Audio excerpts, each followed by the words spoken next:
It's lucky dip time, Ben. I love a good lucky dip.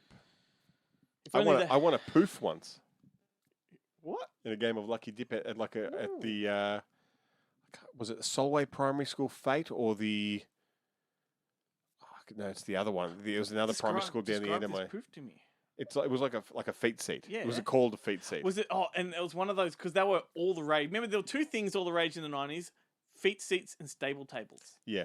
And that was the foot seat was like the bottom of a stable table, but it was like in a round kind of. Yeah, my one was super shit, and it was like when you buy a beanbag. Like a go like that. It's like shaped. Yeah, totally like that. Yeah, it just didn't have any. It didn't have any hard kind of. Yeah, they were shit.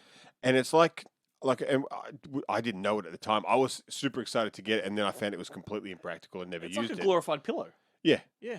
But it was like, if you've ever gone to like Target or Kmart and bought a beanbag chair, yeah, they literally are like a quarter full to be usable. You've got to buy like the thing costs like $10, and then you have to spend $30 on the actual on the beads to put in it, which are impossible to without killing your pets because you can't not spill it everywhere. Supposedly you're supposed to do it in a bathtub, and then they will stick to the. And then goes into the sewage system and kills. I know, kills the dolphins. Because that stuff doesn't degrade. No, I'm aware of this. It's but you know what? So it was completely useless anyway. But I was very proud to. People that have been stuffy their bean bags and whatnot, and all of that shit that goes down the drain. I discovered a lot of that last week when my area flooded behind my house. You got it all. There are one thing that a flood is really good for. You got like a shitberg?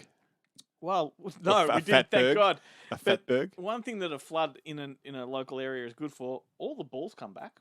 Right? Yeah, all those tennis balls. Lots of tennis balls and lots of those beads. And I was thinking, where the fuck did all these little white beads come from? Because they look like little spider sacks. Beanbag chairs. Beanbag chairs. That's it. That's it. Or foot seats. Feet seats. Just lucky dip. This is it. This feels like it's getting low. We had a much more fluent conversation just now than we did on Tuesday's video. Why didn't we talk about feet seats then? Yeah, I don't know. It's my fault. Cabaret. That's what I've called out. It's the cabaret. Yeah, you're on your own with that one. No? Okay. You left me hanging with my silver shamrock from Halloween 3. Gonna leave you hanging with Cabaret. Do you know, so I don't know why, but I'm going to just talk about this for a second. It's not really cabaret related, but, well, it kind of is actually. So last week there was. Is it going to be? Are you going to talk about Jamie Redfern at the at that place near the airport where he does the cabaret? Last week there was the false reports of what's his name, Jerry Lee Lewis dying, right? And all the media outlets were reporting it. I thought he was dead already. Yeah, well, I did too. But then we got this news all over the world, like Jerry Lee Lewis is dead. Oh, quick, report on it, right? And then. Everyone retract. He's not dead, right? Not dead. Fortunately, it was the big media outlets. Like Channel 9 were halfway through a tribute video and they had to pull it. Anyway. Those guys. Thinking, it said that he had died at the age of 87. And I'm thinking, 87? I thought he'd be like 120 by now. And I'm looking up. I'm like, who else is 87, right? Joel Grey from Cabaret is like in his 90s. And I'm like, how is he older than Jerry Lee Lewis? And the funny thing is, the only thing I really know Joel Grey from is Remo Unarmed and Dangerous, where he's playing like a 97-year-old Chinese man. No, sorry. He's Korean. He's not Chinese. He's in something very recently that was fantastic, and I can't remember what it was, a TV show. Anyway, Cabaret, Joel Grey. I've never actually seen Cabaret. Yeah, it's very good. I haven't seen Cabaret, and I haven't seen The Sound of Music. It's a very dark movie. Yeah, Sound of Music. Don't worry about that. But I haven't seen The Night Porter either. Like the only movies I like to watch where they go into like seedy bars in Germany kind of thing is The Dirty Dozen when they go to the chateau. Well, I mean, this takes place in Nazi Germany, Nazi-occupied Germany. It's a very, very dark movie. Liza Minnelli is sexy. This is like about pinnacle Liza Minnelli, and she's so charming. Like she's got something about her back in those days. Like when she was in Arthur, there's something really appealing. To me about her. Music's good. What's his name too? He's in it. His name's gone right out of my head. Michael York. Yes, Michael York is in it. He plays the gay friend in this one that she doesn't try to convert, but she's like she really wants him, and she's trying to convince him to go for her. And yeah, it's but it's very of its time. I can think of a term that I don't know if you're allowed to use it anymore, so I'm not going to say it. Okay, but I remember it felt like watching it. It feels progressive for what it was at the time. Anyway, good movie. And Joel Grey, if you don't know, is the father of Jennifer Grey. From Dirty Dancing. I didn't know that. Yeah, there you go. So my turn. So you learn something, man. Yeah, it's educational. It is, So I've pulled out one we've already talked about enough. All right, Enough. That's the movie Enough. That's the Enough. Jennifer Lopez one. I think we have talked about that quite a bit. So I'll do a. It couldn't be Angel Eyes. I'll do a gimme. It couldn't be Angel Eyes. We've talked about that too. They're all stuck to my fingers. All right. Marry Me. You should have put Marry Me in there. Street Trash. Oh, with Viper. I had a bottle of Viper, whatever that fucking shit is. The toxic sludge. Yeah. I remember when I bought the DVD, it came with like a little novelty flasky bottle with the label on it. Maybe still got it somewhere. I really only remember it by the video cover. I can't remember what happens in the toilet with the blue sludge.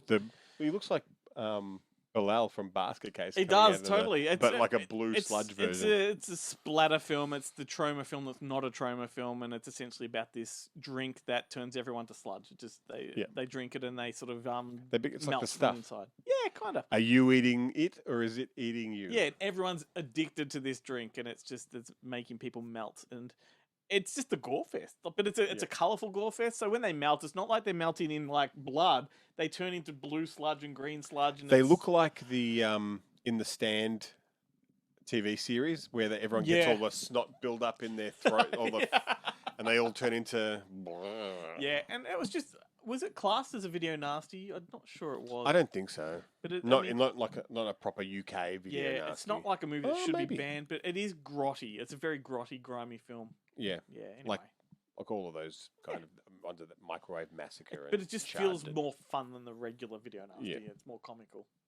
And I think that image on the front is a homeless bum. Yeah, right. Yeah. That's why he's in the toilet. Yeah. I live in the toilet. The straight toilet. That's right. What do we got? Oh, Backdraft. Backdraft. There we go. We haven't talked about a Scott Glenn movie in a while. No, it's been a while. It's always good to talk Scott Glenn. Kurt Russell. Baldwin. Which one was it? Daniel Baldwin? I don't know. Is it William? William Baldwin. William Baldwin, I think. Yep. Donald Sutherland. I mean, this is the perfect opportunity to talk about Backdraft 2. And what's his... No, it's not. And who's Kurt Russell's wife in it? Good question. It's not Madeline Stowe. Is it Madeline Stowe? No. And isn't William Baldwin's girlfriend? Let's have a look. Is it China Phillips? Is that where they met? Backdraft 2 comes up as an automatic search because I've already looked it up. All right. Donald Sutherland returns in Backdraft 2. Oh yes, he had J.T. Walsh, Robert De Niro. Forgot about that. That's right. He's the Jennifer Jason Leigh. Who else we got in there? It's a great cast. Ron Howard film. It's just, I like it a lot. Did you ever go to the Backdraft stunt show at was it Universal? I felt that was so inappropriate, because the movie Backdraft's quite serious. Yeah, and the story trajectory is dark. It's not a family-friendly kind of.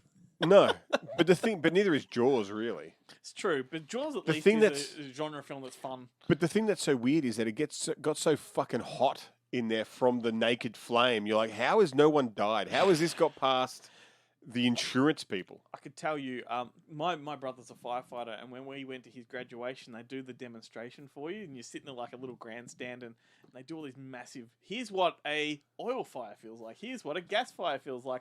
And they just give you, here's some smoke, inhale that. Your lungs will thank you for it. They explode things right before you, and that tuft of heat that hits you, you feel like you're melting. Yeah. And that's what that was. I just feel like, that bit in Hot Fuzz where he's like, have you ever been, walked away from an explosion and you fly forward and you're like, that's what it felt like at that Backdraft thing. Right. All right, don't forget Rebecca De Mornay's in there too. That's right, she's Kurt Russell's wife. Yeah, but who else is in this, being that it's a Ron Howard film? Tom Hanks and John Candy. What about Clint Howard? Well, yeah. Of course he is. He's the guy that always says, sounds like this. I always, he's almost Charles Martin Smith, but like the nerdy the ticks is his ultimate role, really. Where You where the tick bursts out of him, like it's an amazing sequence. It is. I don't. What is that your go-to so- when you think Clint Howard? Is that where you go? Because my mind goes to the Wraith. Yeah. I mean, Wraith's pretty good. No, actually, I think it goes to was it the Ice Cream Man Ice Cream Man. Yeah. or Evil Speak? What was the one with the? It's not spontaneous combustion, but he's on a cover and he's about to combust. What's that one? It's a horror movie and he's the lead actor. Far out. It's not Evil Speak. That's the computer one. All right. Is it ticks? Because that's what happens in ticks. Maybe it is. Because the ticks lay eggs inside him, and then the giant man-sized tick Let's explodes. Look it up. What a fun video this is. It's us. Oh no, it's not ticks, but that's a great poster though. It's Glenn on IMDb. That's we should have done this on the other. That's what we should call the segment. Well, I hope we've got some horror fans watching or answering this and yelling at the screen. That'd be good. Yeah, nothing like pissing off your audience. It is Evil Speak. Is it? I'm pretty sure it's Evil Speak. Isn't Evil Speak the computer one? Yeah. Anyway, Evil Speak. This is what we're doing right now. Is we're testing the audience. Are you going to hang out with us for the rest of this episode? I wouldn't. Well, you don't even. You would start. You wouldn't press play. No, I wouldn't be here. I wouldn't be in the video if I wasn't already here. One more. That's your one. I just pulled out that backdraft. You did too. How do we get? Because Clint Eastwood. Eastwood, Clint fucking. You seen Clint that great Howard. sketch? Was it at the Oscars where they did the tribute to Clint and they had all the actors saying like how Clint is their hero and their career would be nothing without Clint and everyone assumes it's Clint Eastwood and it cuts to Clint Howard. The Gate. We just missed the mark of this one for Halloween. One of the great. I still call it a family-friendly horror film. I think it just scrapes by. Surprisingly, yeah. Just I mean, scrapes I by. would put it in the same vein as Explorers and all those. Totally, it's an adventure Gremlins horror and stuff. film. Like less. I suppose it's as horror-y as Gremlins. It is. It's Gremlins is a really good comparison. I think maybe because The Gate is a little bit more serious and not as comical, but it's the stakes are a bit higher in The Gate, seemingly. Yeah. And I think the peril of these kids and their situation is much scarier than Gremlins.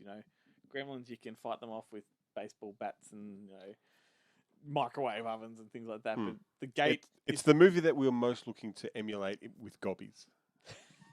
yeah, We haven't talked about gobbies in a long time. No, nor have we revealed anything about it to an audience.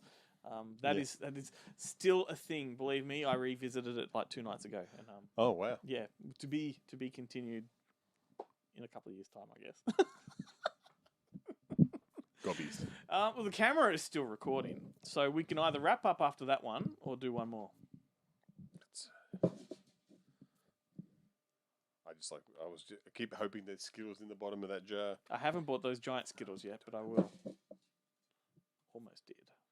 Ooh, a sliver. This is like a horror tin tonight. Like, okay, Sliver. There you go. That's the movie that literally embodies the Le Petit Mort when Sharon Stone masturbates in the bath and she looks like she's in pain. Okay, we're talking Sliver. I thought you said Slither. No, Sliver. Jesus. Okay, so talk about Baldwin. The same Baldwin? It is the same Baldwin and Tom Berenger, Sharon Stone, Philip Noyce. I can't remember if there's another.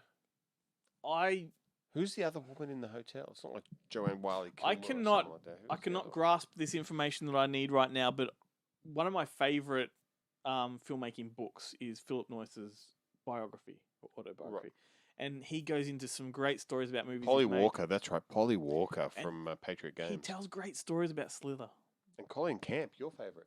I love Colin Camp. What was it? Was it Amsterdam or was it what movie was she in recently? Was it Amsterdam? Or See How They Run? One or the other? Amsterdam. I think it was Amsterdam. Yes. She changed a little bit. Different person, but do you have a favourite Colin Camp movie? The Police Academy one that she was in. She's great in that. Mine's Walk Like a Man. Yeah, right. With Howie Mandel and Christopher Lloyd and Cloris Leachman. What a great movie. Is Howie Mandel dead? No, he's not. Was that not real? No, he's still hosting his podcast, which is an awful podcast. I just thought he had them in the bank. It is an awful podcast. And he's all over TikTok. He's in He's Gizmo, like talking about Gremlins. Yeah. There you go, 6 Degrees. Walk Like a Man is a great movie. Doesn't get the respect it deserves. He was in what's that medical show? Sent Elsewhere's Place. Yeah, Sent Elsewhere. Sent Elsewhere. Yeah, he was in that in a serious role, but he's still like the weird perv doctor. Yeah. You know, when you're a kid, some things amuse you, and you look back at it and you're like, why was that funny? Walk Like a Man had that, to me at the time, a great line where she's about to go into the wilderness to find where Bobo grew up, and she says to the old tracker, she's like, have you got any advice for me? He's like, yes, don't step in bear shit. And I thought that was hilarious. I mean, I agree. Yeah, it kind of is, but it's all in delivery, isn't it? I tried to... You did the voice. I thought you did pretty good. Thanks.